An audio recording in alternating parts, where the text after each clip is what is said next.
Hello everyone, this is Tom Fox and I'd like to welcome you to the Daily Compliance News. The Daily Compliance News is an offering of the Compliance Podcast Network.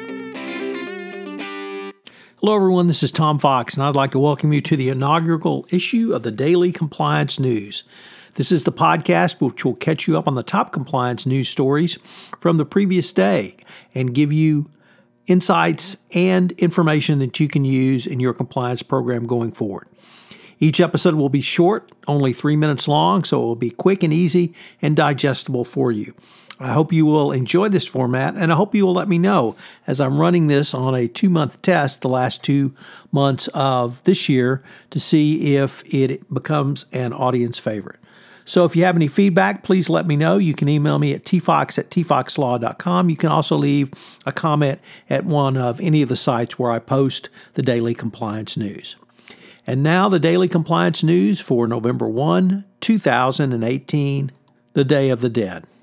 Our first story comes courtesy Bloomberg, and it's about the Danske Bank whistleblower, Howard Wilkinson, who has been freed from his non-disclosure agreement by the bank to meet with and testify in front of both the Danish Parliament and the EU Parliament later in this year. The testimony will be about the warnings he gave to the bank and how they were ignored, which led to the over $200 billion in money laundering, which is alleged that the bank had engaged in.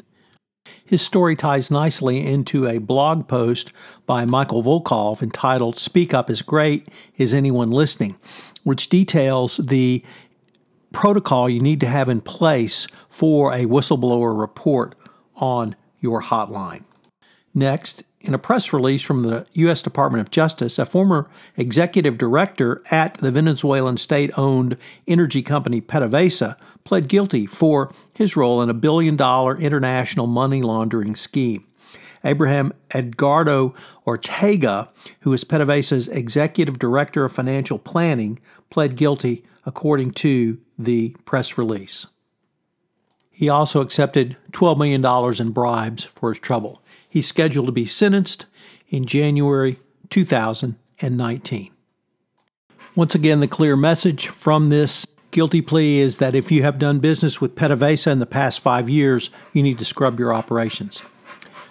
Next comes a story from Francine McKenna at MarketWatch regarding the PCAOB scandal where certain KPMG partners and KPMG employees had stolen information about, or at least received stolen information about the PCAOB's inspection protocol and when KPMG performed audits would be inspected.